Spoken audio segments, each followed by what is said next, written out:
Aşgabatda ýaşlaryň öwüşüp ýakalaşmagy bilen bagly ýene bir ýagdaý ýüze çykdy. Büdmeýin etrabynyň gökçe ýaşaýyş toplumynda ýetkinjekleriň arasynda toporlaýyn uruş terarly şirket alanlar hem bolup şäher polisiýasy goşulmaly bolupdyr. Aşgabatyň mekdepleriniň ýokary synp okuwçylarynyň iki toporynyň arasynda bolan çaknyşykda onlarça ýetkinjek birek bilen rehimsiz ýumruklaşypdyr. 10-njy sentýabrda gökçe ýaşaýyş toplumynyň orta mektebiniň sport meýdançasynda bolan çaknyşyk barada ýagdaýa şaýat bolan bir näçe adam Azatlyk radiosynyň habarçylaryna gurrun berdi. Bu urşa 40 gola yetkinjek gatnaşdy. Ýigitleriň ýaşy 16-18 aralygyna gyzyl ýumruga girişen okuwçylaryň ýakalaşygy bir sagada golay dowam edip, onu golay awtologda ýetişip gelen polisiýa işgärleriniň sany 50-den geçdi. Diýip şaýatlaryň biri gurrun berdi. Hopsuzlyk aladalary sebäpli anonimlik şertinde gürleşen çeşmeleriň azatlygy aýtmagyna görä mektebiň territoriýasynda dören uruşy gören mektep mugallimleri polisiýa jaň edipdir. Başda mektebe baran gökçe ýaşaýyş toplumynyň bölüm polisiýa işgäri uruşy durdup bilmän polisiýa bölümine jaň edip kömek sorapdyr. Operativ topar ýetişýänçe ýakalaşyk dowam edipdir.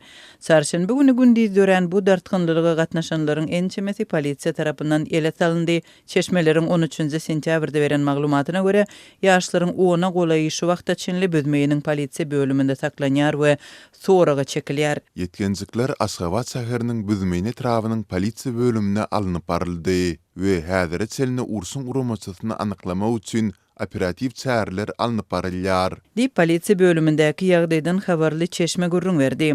Çeşme ýakalaşygyň bolan ýerine ilkinji bolup ýetip baran polisiýa işgärleriniň uruşýanlary surata video düşürenligini we indi şol maglumatlaryň deriňewlerde subutnama hökmünde ulanylýanlygyny aýtdy. Azatlyk bilen anonim gürleşen ýene bir Çeşme polisiýa bölüminde sorak edilen wagtynda ýetkinjeklere zor görkezilýänligini aýdýar. Sülçüler wedife borçlarynyň bir kanun tüzümleri ulanyp uruşup tutulan ýaş ýigitleriň eline gaňyrmak, demalyş ýoluny bogup demektirmek ýaly usullary ulanýarlar. Bu ýetkinjekleriň ruhuny basmak, gorkuzmak ýaly hereketler edýärler. Diýip ýagdaýdan habarly ýene bir Çeşme gurrun berdi. Azatlyk radiosynyň Büdmeýin etrabynyň polisiýa bölüminiň işgärlerinden resmi görnüşde tesbir almak tynançygy oňy netije bermedi.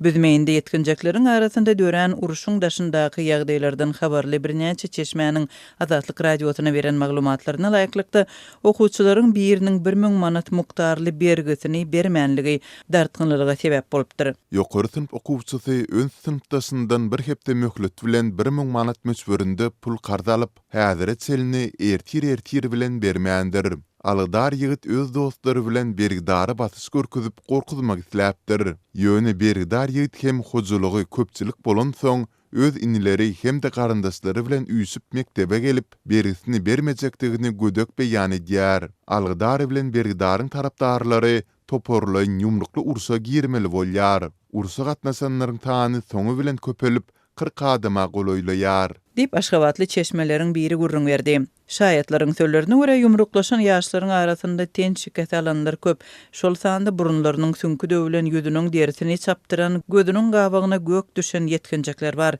Türkmenistanda şeýle toporlaýyn uruşlaryň bolanlygy barada soňky bir ýyla golay wagtyň dowamında bir näçe gezek ma'lum boldy. Aşgabatda marda Türkmenabatda toporlaýyn çekeleşikler dürli mektepleriň okuwçylarynyň we dürli köçeleriň ýaşaýjylarynyň arasynda wagtal ýüze çykýar. Azatlyň habarçylaryna görä bolýan zatlar enatalary we polisiýa işgärlerini aladalandyrýar. Medisina işgärleriniň sözlerine görä köçelerde turýan uruşlardan soň getirilen ýetkinjekleriň kellelerinde ýara, bedenlerinde gök we ýara köp bolýar. Häkimetler şeýle wakalary barada pikirini açyk beýan etmeselerde soňky ýylda mekteplerde enatalardan çağalarına gödökçülügi güýçlendirmek talaby arttyrylýar.